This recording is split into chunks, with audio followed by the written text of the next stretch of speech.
So this might be your very first experience knitting.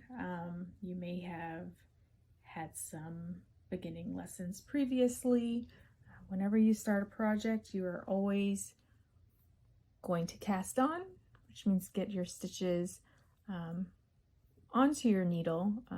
For our pattern, it calls for casting on 30 stitches. You will start with a slip knot, which is where you wrap the yarn around and through one time. And you don't want to pull it super tight, but pretty snug. And then you'll slip the needle in. This is called the long tail cast on. You'll slip the needle and just kind of pull the tail, the short end of your work, towards you, and just kind of loosely fit your first knot there up against your needle. And this is considered your first stitch in knitting. So let me just repeat that. I think get comfortable with just kind of ripping something out and trying again. It's going to be part of knitting. So you might try it with 2 fingers and pull through. You might use the needle to create your slip knot. Again, pulling through, tying it through. You can just hold on to it with your hand if you'd like. But if you stick your needle through and just pull it up and make it snug. So you just kind of do that over and over and get comfortable with it, and eventually you'll just have some speed that you'll just naturally just hop it on there. So again, I kind of have, you know, it's not tight on there. And then you want to create your slingshot here. So I just kind of push my thumbs together, spread the curtain open, and as I'm spreading the curtain open, I'm opening up these other fingers to grab the yarn, and then you open up your slingshot and bring the yarn through. Just do that again.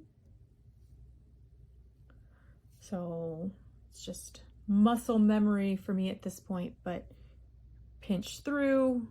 You can kind of spread them apart. So if you just want to practice this motion, spreading the yarn apart here, but you want to spread the yarn apart and grab your yarn. So you'll have this kind of V-Y shape, and then turn that and you bring it down. So again, just one more time from the beginning with our slip knot. Going to create our slip knot.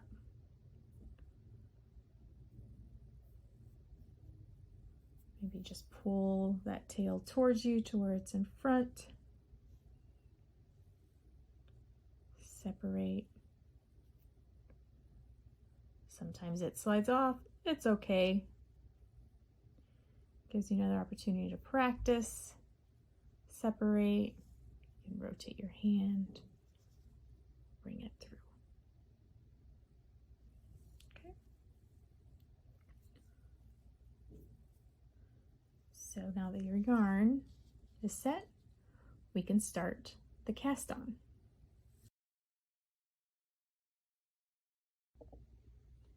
Okay, so we continue our cast on. So we have our needle with our first stitch on there, our tail coming forward. You'll see my other needle is just kind of hanging out there in the way. It's one of the reasons why I like having circular needles. You can just kind of let go of your second needle and it's always going to be there. So spread apart. We have our slingshot ready.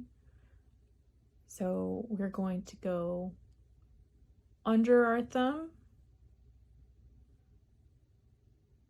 loop back under that yarn, pull through.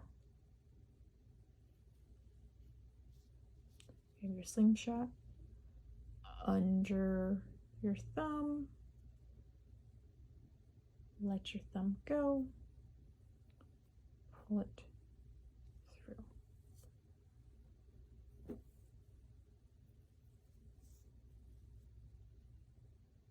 Under, over, pull through. Under that one, over, drop it, pull through. So then, when you look at these may hardly move when you first cast on your first stitches. Kind of maybe give them a little tug, and if they don't kind of slide loosely, it means you're tense. Put it down for a second, do some shoulder rolls. You can't see me rolling my shoulders, but I promise I am. Maybe pick it back up. Go ahead and slide them off. Untie. Start again. Just insert your needle into that stitch there. Or don't be afraid to pull out your work. Easy to repeat. Not too snug. Okay, see it moves along there. Slip, get our slingshot, go under the thumb, over, let go. Not too tight there, see? Moves around. So we're going to do this 30 times. Just practice it over and over.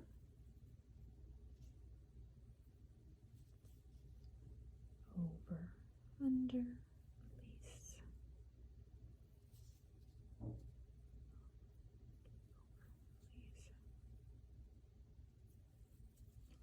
Under this one, over that one. Drop it, release. Whatever kind of mantra you want to say to yourself as you go through. This would be a good spot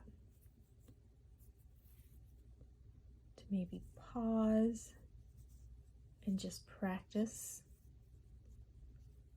what I taught you. I'm going to speed it up. I think I should be able to have 30 stitches.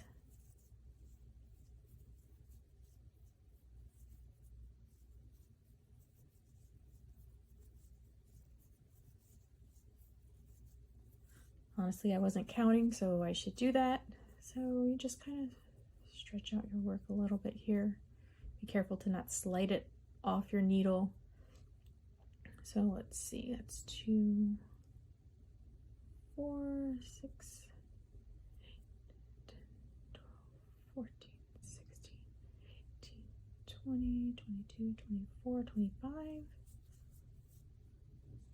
26, 27, 28, 29, 30.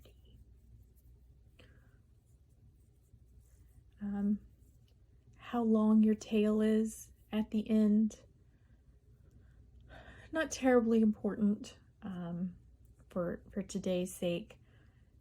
If you're working with yarn that you know you just barely have enough for the project, you might restart your cast on and shorten the length of the tail that you're starting with. But here we have our 30, and our next step is to move forward with our knit stitches.